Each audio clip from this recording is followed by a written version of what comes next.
Hello, TCG enthusiasts, and welcome to this video. A video where we're going to go over some local gameplay for Star Wars Unlimited at Valkyrie Vault in Brownsburg, Indiana. I've been going to Valkyrie Vault for quite some time now. And let me tell you, there is a great local scene there growing out.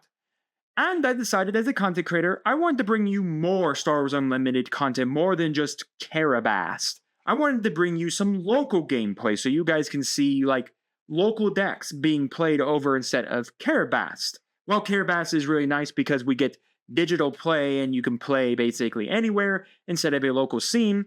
Nonetheless, I think local gameplay is a lot of fun because you get local players and stuff like that. And again, I want to also bring notice to Valkyrie Vault for their locals.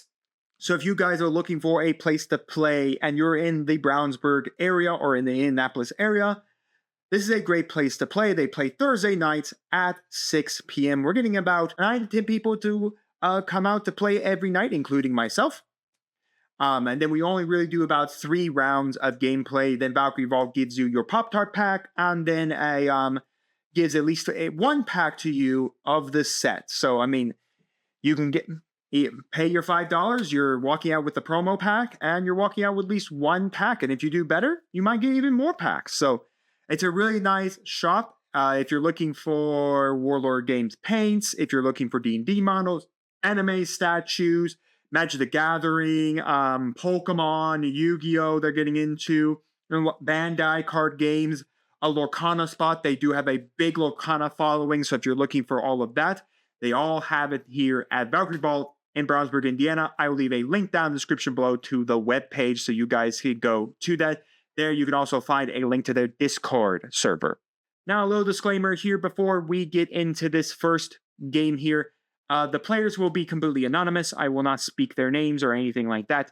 I will tell you when I am playing here, as I am playing right here, just because I am also the owner of this channel, and you guys know who I am. Second, if you guys are looking to record your own local gameplay as like content creators, make sure to ask your store's permission. I did get full permission from Valkyrie Vault to record local gameplay, and everyone in this videos have fully given me their consent to be recorded. So again, if you yourself are jumping into content creation and you want to record local gameplay and stuff like that, whether it be like Fusion World, Yu-Gi-Oh!, Pokemon, anything like that, please always ask the store for the ability to record. And also make sure you're a local, you've been there for a while now so that you can say you're more of a local person like I am with 2 stores. I am a local to them both. Second, always make sure that your players fully consent to being recorded. Some people do not want to be recorded either way. So anyways, without a doubt, let's begin this first recap of round 1 of the locals. I am over here using Trench Data Vault. Yes, I did pull a Hyperspace Trench, so I said I at least have to play with him one. Yeah, I mean, if you pull a Hyperspace lead, you gotta play with him. Well, I do wish you may have been Vader or Kaz or Luke or even Poe. You know, the Trench wasn't too bad. I do actually kind of like Trench. I think he's a very fun, like, just dumb gimmick. I will say my results here, I did go X1 in the full tournament. I did record game 3 with me as well. So I do like this, but I think, honestly, I probably, if I'm going to play Trench again, I'd go blue for the heavier control package blue gives me. And anyways, my opponent over here is playing Han Solo ECL. So ECL, once again, is an epic action. You can pay your resources to basically epic action out a guy that is 6 cost or less, paying the resources. And then Han Solo action, you can tap into reveal the top card of your deck, then attack with a unit. If the revealed card and the unit have a different odd cost, that unit gets a +1/+0 for the attack. Epic action, if you control 5 or more resources, you can deploy him as a leader as a 3/7, or you can deploy him as an upgrade on a vehicle unit without a pilot on it for +3/4. Han Solo is a vanilla as a unit, and then when he's attached as a upgrade, the attached upgrade becomes the attached unit becomes a leader unit, and when deployed as an upgrade for each friendly unit or upgrade that has an odd cost, ready a resource. So without further ado, let's get into this. Our opponent and I are going to be shuffling up the deck here. Again, I am over here. My opponent is over there. I am sorry for the blurriness of the camera. This is the first time I am actually recording the locals. It does slowly decide to adjust itself and all of that. We'll get through all of this, all of the shuffling. All right, so here we go. We're going to then begin getting our hands. Once again, if you've never played Star Wars Unlimited or you're not so sure about how to play Star Wars Unlimited, you draw up to six cards for your starting hand. Then you can mulligan once. As you can see, my opponent here is mulliganing their hand away. I am determining mine. Again, mulligan, you typically want to mulligan a hand that's way too high cost, like myself. I had a Maul, I had Invincible. I didn't really have a turn 1 play there. Again, Trench isn't too bad on turn 1 play because you can tap him to then discard a card that's 3 cost or more. I wish it was 2 cost or more because then I could do red with the Kylo's TIE Fighter, but I understand why they're doing it. And then we resource 2. We're going to roll 2 dice here, and my opponent we basically rolled 6 multiple times over until I won it. Again, the token right here is my initiative token. I'm going to tap the 1 here. I'm going to put out the Greedo. The 1-3, and my opponent's going to then count that with a Y-Wing. I'm then going to take the initiative here because I don't have a card to pitch off of the Trench, and then basically attaching an R2 on the Y-Wing. R2 gives a +1/+3 as an upgrade and allow you to attach another vehicle, another guy to your thing. The one problem with my opponent's decks here is that he is playing way more space than way more space, and I'm not playing and not a lot of ground, so putting out the Super Laser Technician doesn't really do much for me here. Anyways, using Han's ability, getting a +1, that is a difference there, so we're going to swing on the attack there for the damage. Again, my base is 33, my opponent's is 25. Again, I'm sorry for the blurriness. My camera's deciding to try to figure out how to focus on a card game. Anyways, we had the Death Spacer. The Death Spacer was really good there because it did allow him to basically freeze the Greedo or rest the Greedo here because of the effects. So anyways, Boshak going up. Boshak's going to reveal a command and an Ahsoka. The Ahsoka does get to come to hand because it is not a costed thing. I'm going to put out the 12th fleet. The 12th out there, and then it's going to immediately get a shield token. Again, we're going to use Obi-Wan Han's effect to then reveal the top card, give a buff to the Y-Wing, as we can see here. Then we're going to put down another pilot over onto the Death Skirmisher. It's going to be Nim Num. Nim Num gives a +1 for every single pilot that's on the board. Right now, I'm already at 12 damage. My opponent is at 5. So as of right now, I'm not really doing much damage here. And I have pitched a Maul also about the Trench effect so that I can draw 1 more card. Again, I am running Palpatine's Return in my deck, so I can allow it to utilize its effect. Anyways, I'm going to swing over. I'm going to smash 3 damage into the Death Spacer because I have a shield on it right now because I need to kind of clean up the board state here. We're going to go see a Cunning there, but that does not trigger off the Han. Cunning is an even costed card. We're going to go Gorilla's effect.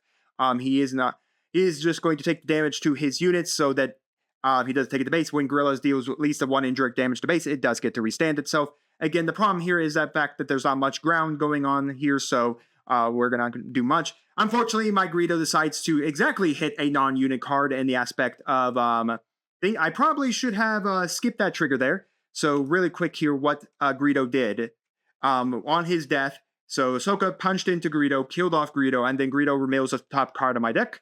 The top card of my deck is a non-unit. He can deal 2 damage to a thing.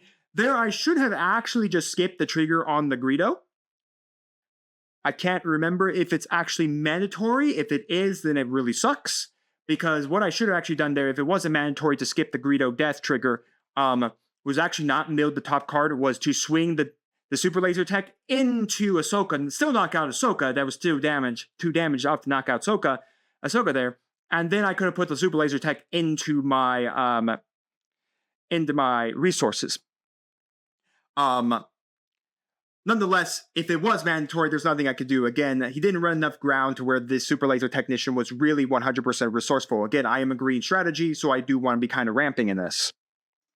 Anyways, after that, we're going to swing with the Y-Wing. Again, the Han's abilities have already been triggered. My opponent is still keeping the top card of his deck shown. There's not really much of a purpose, just telling us about it. Anyways, Mr. Han Solo is going to be coming down here as a unit because there's no vehicles to attach to. Anyways, we're going to trigger, I'm triggering good old Trench here to discard the 12th to draw 1 card, and then we're going to resource 1 more. Now, I do have the Trench active this turn. I can go into Trench if need be.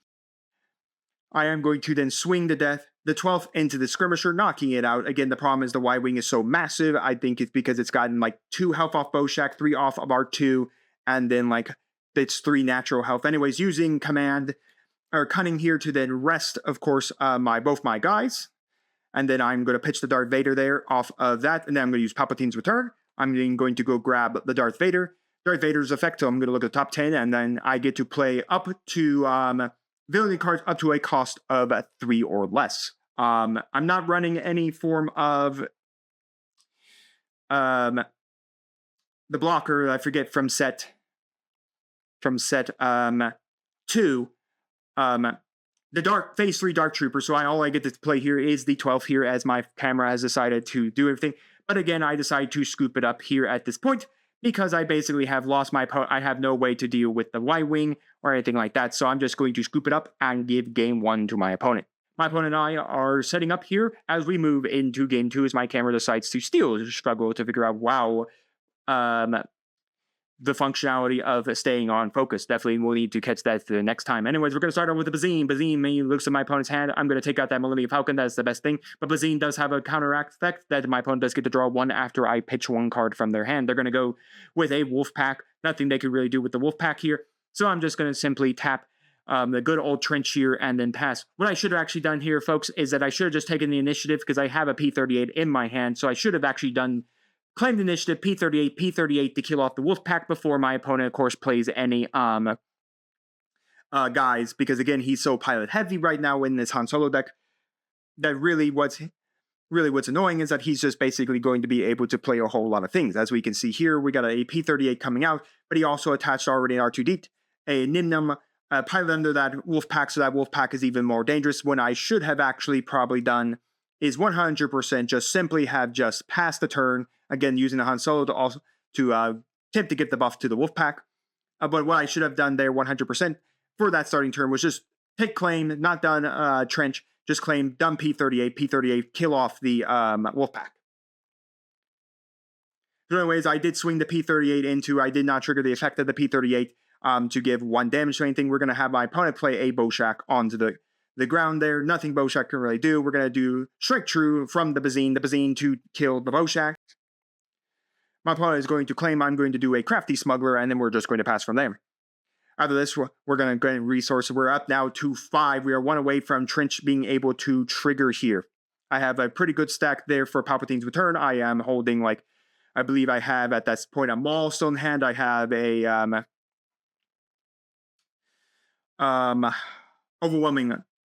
overwhelming barrage and all that. So anyways, the Death Spacer has no trigger here because he does not control another space unit onto the board. Just making sure. Going to pitch them all. I'm going to take the draw here because again, I have Palpatine's Return. So pitching Maul and Vader is probably the best to get the extra draw because it's not really important to me to have those in hand right now, especially because I can't really play them out. And I just need to get up to 6 to get Palpatine's Return. Here we go for Han Solo. Han Solo on the Death Spacer. He gets to restand 1 resource because Han Solo does trigger for himself. So he's going to be at 3 full resources. I'm going to go trigger the effect of, unfortunately, only 4 damage onto it with overwhelming barrage on the Crafty Smuggler to deal 4 damage to it, and then I'm going to get hit with a Whaley. So pretty much the 4 damage I could have dealt to base off of my friend there is pretty much pointless at that point. So I did take the initiative here. So basically, I get to start off the turn. I'm going to immediately decide to finally start triggering the trench. We're going to mill the top 4 cards of our deck. We're going to show our opponent, and then they get to pick 2 to mill out and basically thing. So there goes a overwhelming barrage, and then the Bazine, and then I'm going to take the 12th to my hand, and I'm going to pitch off that good old resupplies. My camera now is losing all its focus again. Congratulations for me. I guess I really will have to work on that. Sorry for that. But anyways, 12th coming down to hopefully deal with Han Solo there. Next turn, anyways, we got a Millennium Falcon coming down in the next area. I do have this trench swing. I can actually deal with the first amount of damage that this game has seen with tracking with the trench. Not much else we can really do here. We're just going to let our opponent is simply just going to tap 1, put an R2-D2 under the Millennium Falcon. By the way, the Millennium Falcon can have up to 3 pilots onto it because of R2-D2. Millennium Falcon allows 2 pilots on it at all times, and then R2-D2 gives you access to an additional, basically be played onto the board for basically acting as an additional pilot. So anyways, nothing really much to do. We're just going to resource 1 more, and then basically pass the turn over. Basically, at this point right now, the game is pretty much my opponent's. I'm basically looking under to see if I have anything I really want to smuggle. Bazine, and I was running Hotshot Blaster to smuggle out. Anyways, Han Solo is now down out of the Death Spacer. We're going to then swing off of the effect of all of this, and that is a Nim Num under there, I believe, as well. So Nim Num buffing up the Millennium Falcon, because again, Nim Num gives a +1 for every single pilot on the board. I'm going to play out another 12 to try to deal with the Millennium Falcon in the space arena. My opponent is going to bounce it back with that, but there's no bounties to claim, so no point in. So just a nuisance so that I have to burn resources to play another one. Another wolf pack is going to come down here, continue to do everything. I'm just going to claim so that I can try to swing over a couple of things on the board state. Mainly meaning that Millennium Falcon that has a massive amount of health on it. Because again, it does get a +1 for every single pilot on it as well. So this Millennium Falcon is highly buffed. So I am going to trigger Strike True to try to deal 5 damage to it. Mainly trying to plink it a little bit. Again, a free swing off the 12th because I am shielded. At that point, we got, again, attack. We're going to swing. It is a value, so it is going to get a +1 off of this Han Solo. For the flip attack, I'm at 28. We're going to smash it out of existence so that I can try to at least save some face here. Wolfpack to do the 2 damage. We're up to 30. We only have 3 health left on the base. Just trying to check it out. We're going to go into the Bounty Hunter. There will be nothing for the Bounty Hunters to ambush into. I'm going to decide to take my hands on the Overwhelming Barrage so that I can use it to try to save face next turn. Then we have the Blue Squadron, but unfortunately, nothing can really help me here, as I'm going to just simply claim the White Wing's going to come down, and that pretty much is it. I'm only on 3 health left. All I can really do with the Overwhelming Barrage is knock out the Adelpha pilot right here, and then this is death right here, because I will not have any way to physically kill all this stuff off. Hypothetically, I typically can try to kill it off, but it's not perfectly great. Because again, even the Delphi is a 4/6, so it does kill me here as well. So anyways, I'm going to buff Trim. I'm going to only swing on that one to kill off the one I can kill off. And then we're going to go do Blue Squadron. Blue Squadron is just going to liquefy off my 12th with its ability to ambush. And basically, there's no way for me to deal with the space arena. And basically, my opponent will claim the win from there. There's no way for me to attempt to get space under control because I don't have much in the way of Sentinels in space, and my opponent will just swing with both the Wolfpack and the Bomber. And that pretty much is it. I do lose out that match there. But again, I do get round number 2 with Trench in a close game 3 that it was not recorded, and I did get Trench. I did win in Trench with going into game 3 as well in round 3, which is recorded for you all. Hope you guys enjoyed this local scene. I apologize for all of the blurriness. I will have to adjust that and when I record once again for more gameplay. But overall, I do really want to try out Han. I think the gimmick of Han Solo is really fun, and honestly, I did like this Trench data vault. I think if I'm going to adjust it, I would put in some cards like I Am Your Father, Merciless Contest. I wasn't really playing a lot of control in this. Maybe I probably should have played some more control. Probably even maybe play some commands in here just to use commands effect in the late game to stave off stuff. But yeah, I mean, there's definitely some changes I can do. I probably will post in the my community my Trench data vault deck list so you guys can see it all if you are curious what I played with Trench data vault. And with that, let me know your thoughts on the gameplay. Let me know your thoughts on how bad I did in my first round with Trench.